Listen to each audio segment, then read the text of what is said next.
हम सब जानते हैं कि अवतार का मतलब है जन्म लेना। इस धरती पर, इस मातलोक में जन्म लेने को ही अवतार कहा जाता है। इसका मतलब ये नहीं है कि कोई जानी मानी हस्तियाँ उन्होंने ही इस संसार में जन्म लिया है। हम सब ने जन्म लिया है। आपने भी इस संसार में अवतार लिया है, हमने भी अवतार लिया है। जितने भी कीड़े मकोड़े, ये जीव जंतु पशु पक्षी हैं, इस सब ने ही अवतार लिया है उस परमात्मा के हुक्म से।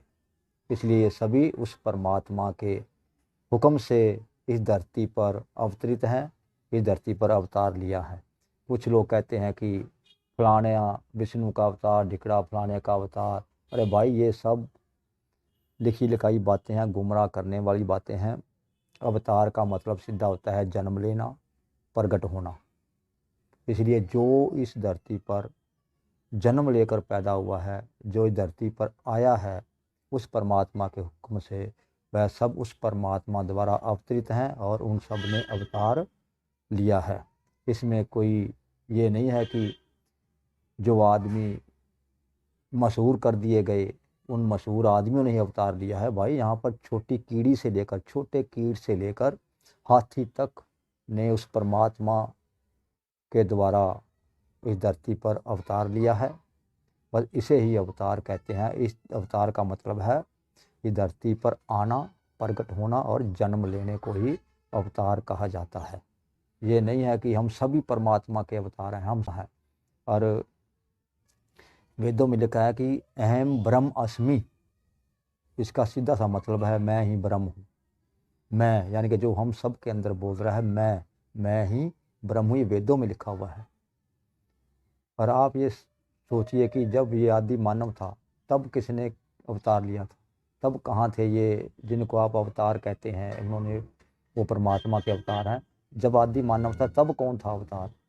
ज़रा ये भी हमें बता दीजिएगा। तो हम तो ये कहना चाहते हैं, ये अवतारवाद से निकलिए, हकीकत को पहचानिए, अपने दिमाग का इस्तेमाल कीजिए। क्योंकि कई, अब मान लीजिए मैं हूँ, आज मेरा कोई है जो बता सकता है कि मेरा पिछला जन्म क्या था? क्या आपका कोई जन्म बता सकता है आपका पिछला जन्म क्या था? ये सब ढकोसली बातें हैं, ये चालाक लोगों की कही हुई बातें हैं। ना तो किसी ने अपना पिछला जन्म देखा, ना किसी ने किसी दूसरे का देखा। ये सब लिखी लिखाई गुमराह करने वाली बातें हैं। इन्हीं गुमराह से निकालने के लिए भक्त कबीरदास जी ने प्रयास किया, नामदेव जी ने प्रयास किया, गुरु नानक देव जी ने प्रयास किया। पर अंध भक्त हम जैसे इस मनगढ़ंत बातों से बाहर नहीं निकले, तो वो इसी दलदल में फंसे हुए हैं। हम तो यही कहेंगे, अपने दिमाग का इस्तेमाल कीजिए, सच को पहचानिए। इस अवतारवाद, भगवानवाद, जो काल्पनिक भगवान है और अवतार हैं, इनसे बाहर निकलिए, हकीकत को पहचानिए। ये कहिए कि वो ही एक परमात्मा है जिससे यह सारा ब्रह्मांड और यह संसार बना, और यह जीव जंतु जिसने इस ब्रह्मांड में, इस धरती पर अवतरित किए। नमस्कार।